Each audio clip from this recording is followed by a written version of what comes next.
Okay, here is a video. I'm going to walk through this first example in the textbook from chapter 3, which is refrigerators. So, the book is talking about forecasting, and it gives the scenario, what if the appliance store sells exactly 10 fridges each week? Also, the manufacturer delivers 10 each week. What would they order the following week? Exactly 10. But that doesn't really happen in the real world. And they walk through an example here of weekly demand for refrigerators in the last 100 weeks. Question is, how many refrigerators should the store order for the next week?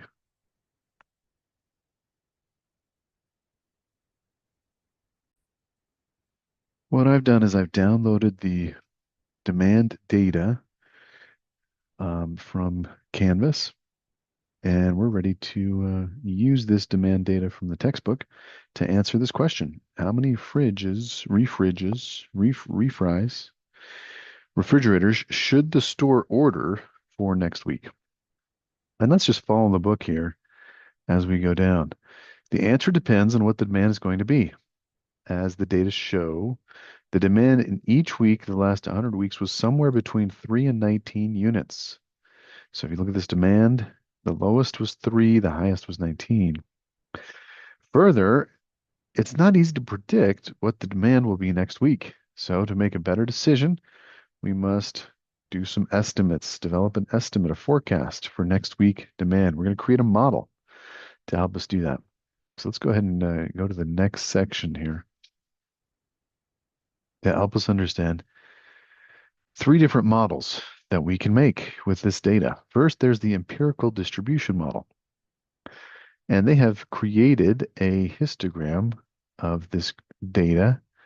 We have demand on the x-axis and frequency on the left. So the demand for 8 fridges happened 16 times over the course of those 100 weeks, is how to read that chart. Um, One approach is to use this frequency histogram for our modeling, and this represents the actual data of past demand. It shows which demand occurred more often than others. 8 occurred 16 out of the last 100 weeks. 10 happened 13 times over the last 100 weeks. And this is how we can develop some probability for these demands. So what we can do is we can develop a empirical probability using our demand value and the frequency of those demands.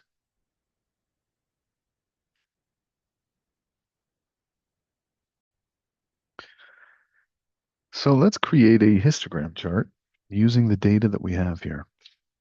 What we'll do is we'll go on to our data tab, we'll click on data analysis. If data analysis is not showing on your data tab, you can go to File, Options, Add-ins, click on Go, and check the option for Analysis Toolpack at the top. If that's selected, click OK, and that should show up inside of your data tab. Data analysis, once we click on that, we'll click on histogram. And before we do that, we need to identify the bins that we're looking for. So let me cancel that. And all we're trying to do is reproduce this visual in our Excel. The bins here are simply individual demand from 1 to 19. So why don't we do that? We'll do 1 to 19 just across the top here. That will give Excel an idea of what we want our bins to be. Now that we have our bins, we can come in here to data analysis, select histogram, click OK. The input range is going to be our demand, starting with week 1 all the way down to week 100. The bin range is going to be the bins that we just created, 1 through 19. I'm going to output this to cell D5 right here on the same sheet. And then I do want to click on chart output. If we do that, what we've done is we've created this histogram. So we now have a histogram that displays the frequency of these demands by week, which is right here. And what we can do is we can take these frequencies and we can create a empirical probability and cumulative probability. So let me go ahead and move this chart down or move this down here a little bit so we can move this one over, do a little bit of moving around, shuffling around our pieces here. And we can use this output that we just created.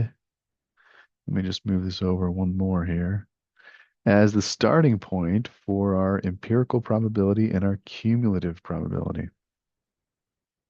So we have our bins and we have our frequencies. So how do we go from frequency to probabilities? This is going to be our empirical probability. And the way we'll calculate this is we will say, what's the probability of this frequency in the overall frequency of 100 days?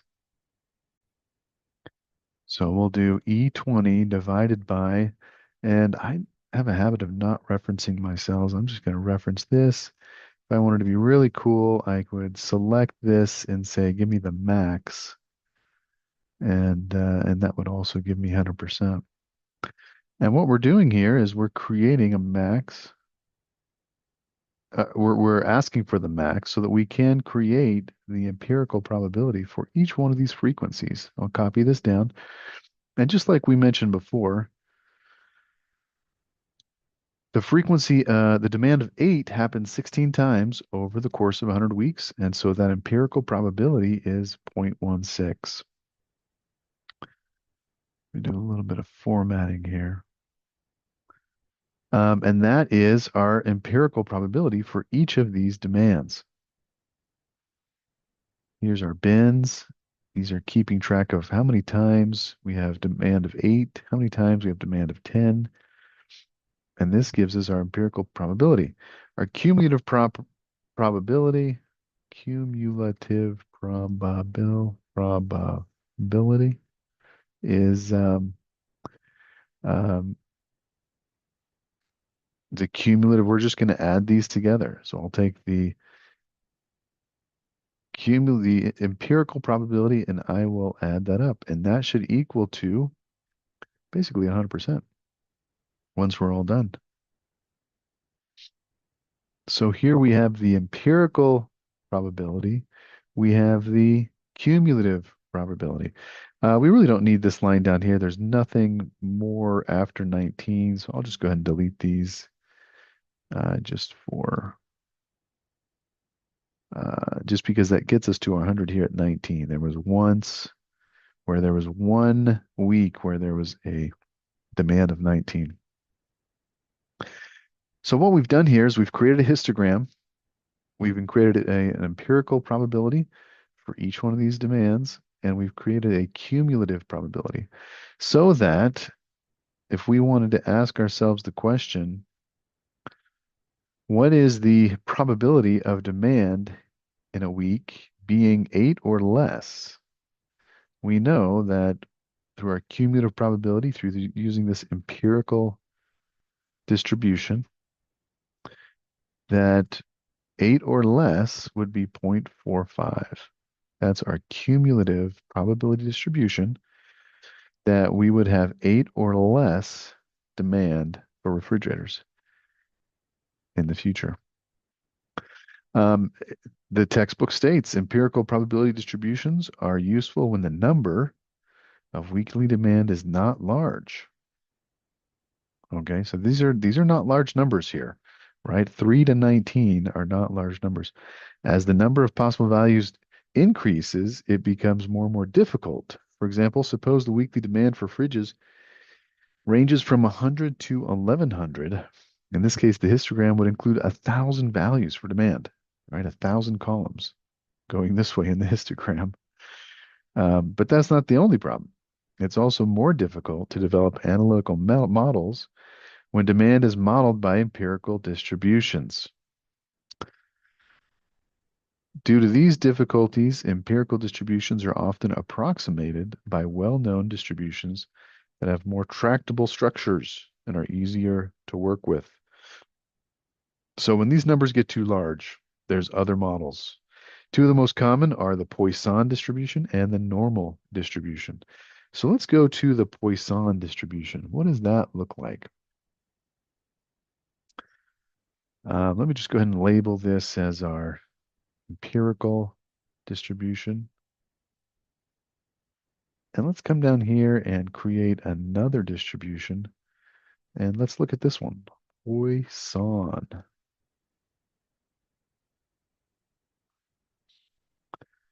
One distribution is often used for modeling demand is Poisson. Poisson random variable represents the number of events in a given period, so number of sales in a week, or the number of defective items in one shift. This distribution is characterized by only one parameter, that is lambda. It's greater than 0. Has the probability mass function as follows. So here's their probability mass function. It has a mean of lambda and a standard deviation of the square root of lambda.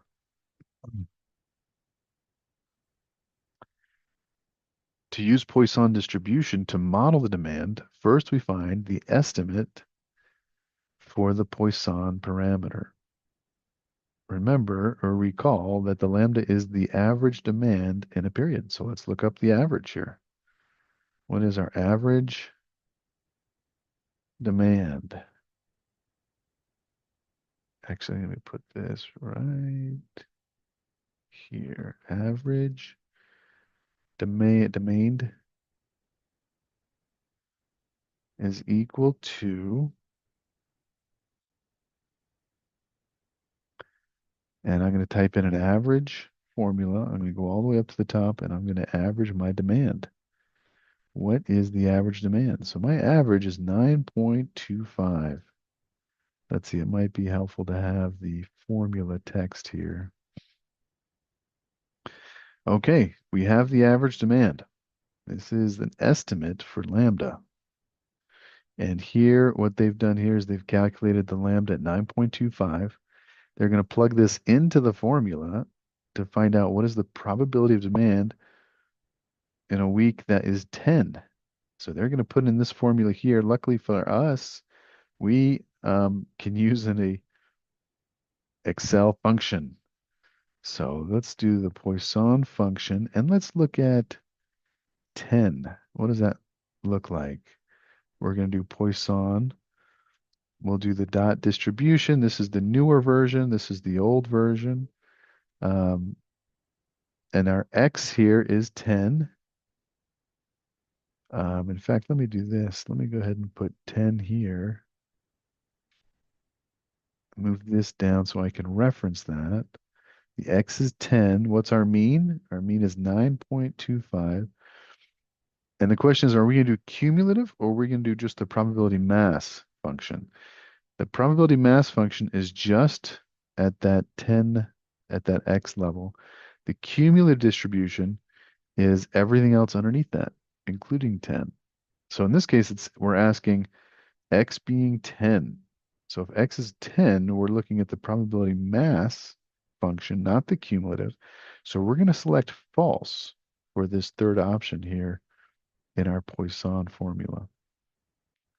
And it says Excel returns the value of 0.121. There it is. So we have a value of 0.121.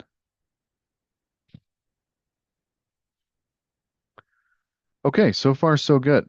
Now, if you look at the graphs here in the book, interestingly enough, the Poisson distribution is a good approximation for the weekly demand refrigerators.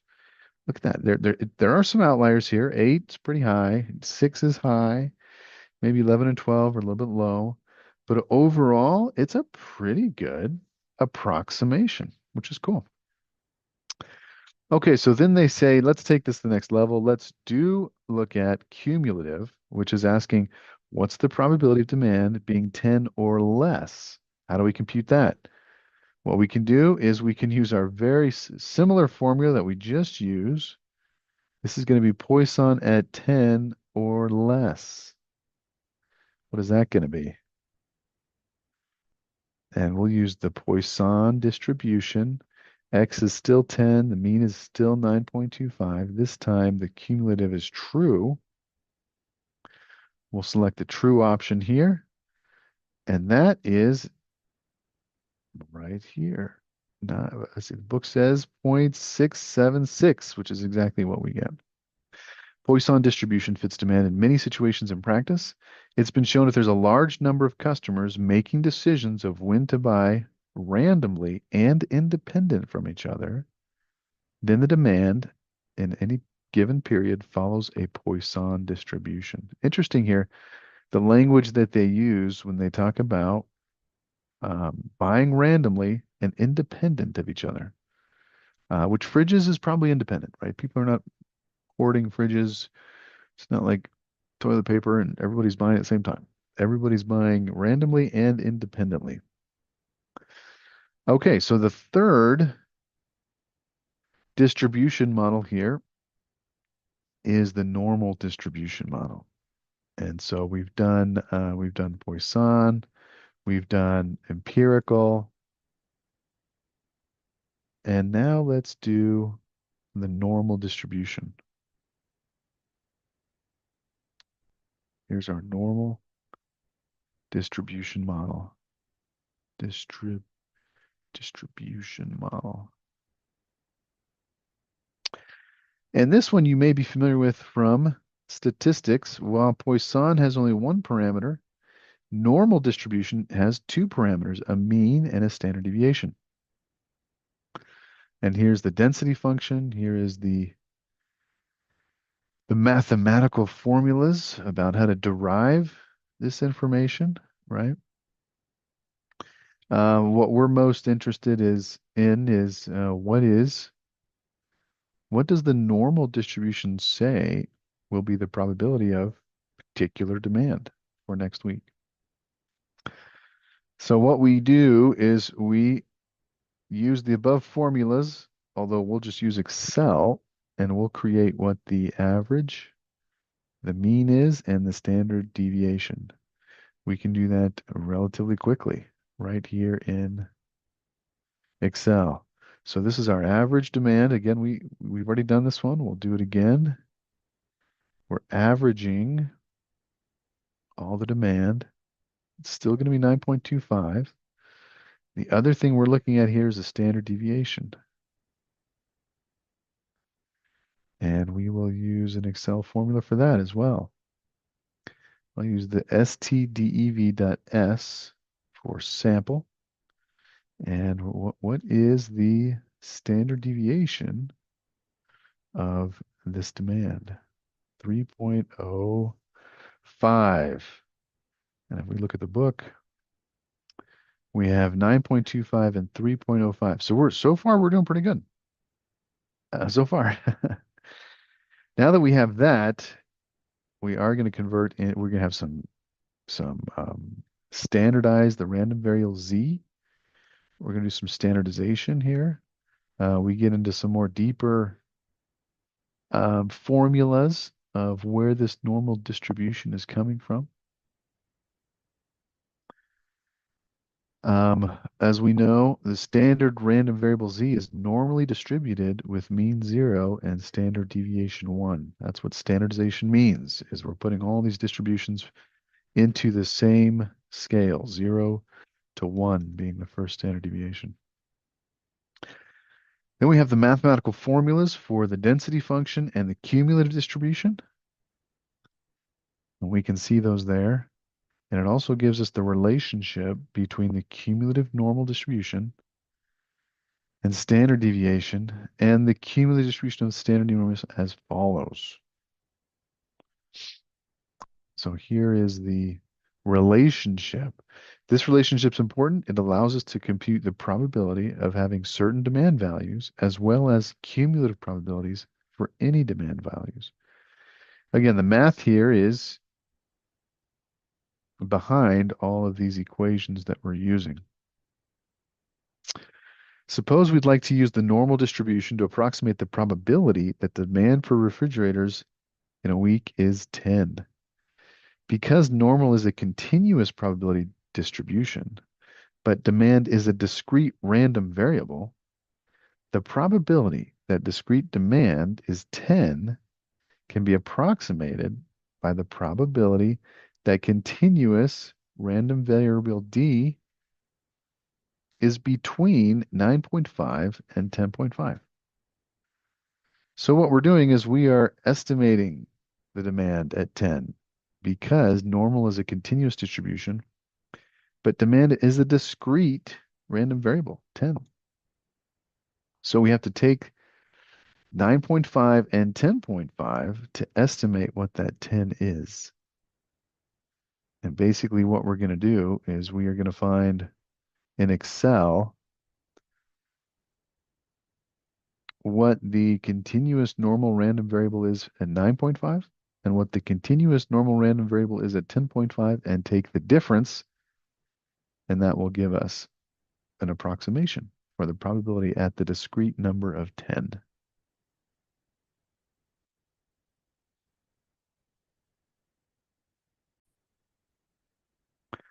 Okay, so the way we do that is we're going to define our x. Our x is now 10.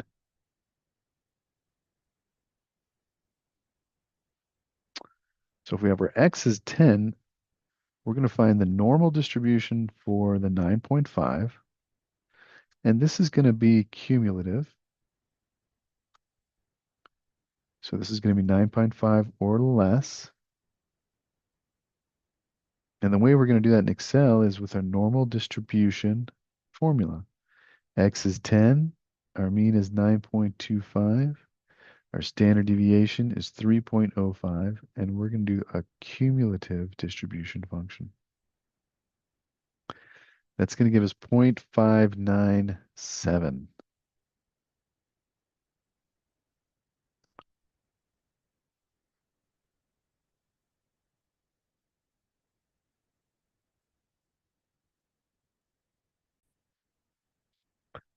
But remember, we can't use 10 here. We actually have to use 9.5 instead of 10. So what we're going to do is we're going to change this. Instead of doing 10, we're going to use 9.5. So let's do 9.5 here. Actually, let's do this. Let's do 10 here, and then we'll do E56 minus 0.5, and that gives us 0.532.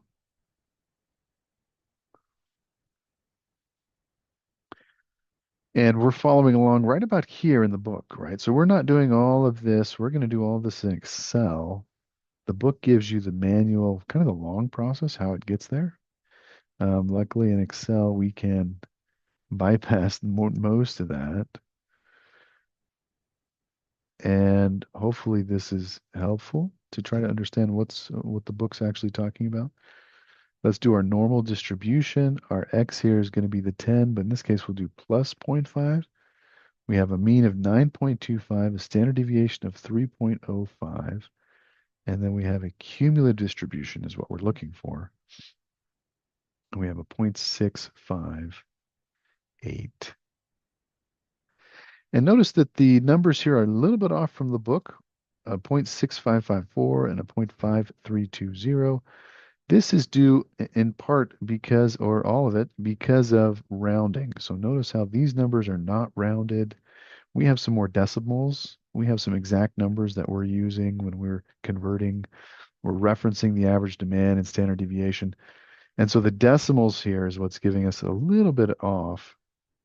But these are the numbers that we're using that are close right to the book, right? 0.532, we have 0.5326. So now that we have these two, we're going to take the difference. And the difference between these two is going to allow us to approximate where that x is for 10. So we'll take the 10.5, we'll subtract the 9.5, and the difference is 0.1263. Notice the difference in the book, which is that approximation, is 0.123. So again, a little bit of rounding error here on the 0.126 to the 0.123. And that is the probability of 10 or less. The probability of having a demand of 10 or less for next week using the normal distribution model is 0.1263. There's one more thing here that the book looks at. And let's say it says, now suppose we'd like to find the cumulative probability that the demand refriges in a week is 12 or less. Again, since we're using the normal distribution, which is a continuous probability, to approximate the demand distribution, which is a discrete distribution, we do these steps. And in this case, what we're going to do is we're going to use that norm distribution again to find a cumulative probability of 12 or less.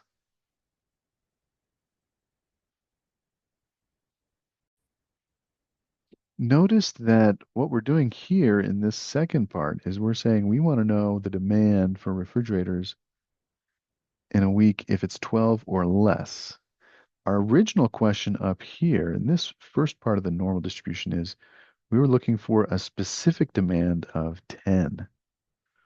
So it's interesting that when we're looking for a particular demand, in this case 10, we take the difference between 9.5 and 10.5. In this case, when we're looking for 12 or less, right, the cumulative, where we're looking specifically for a cumulative distribution, we don't have to subtract.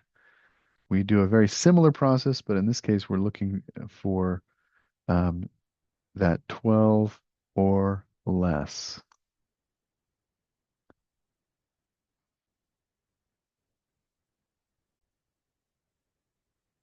It is interesting to note that even though we're not taking the difference between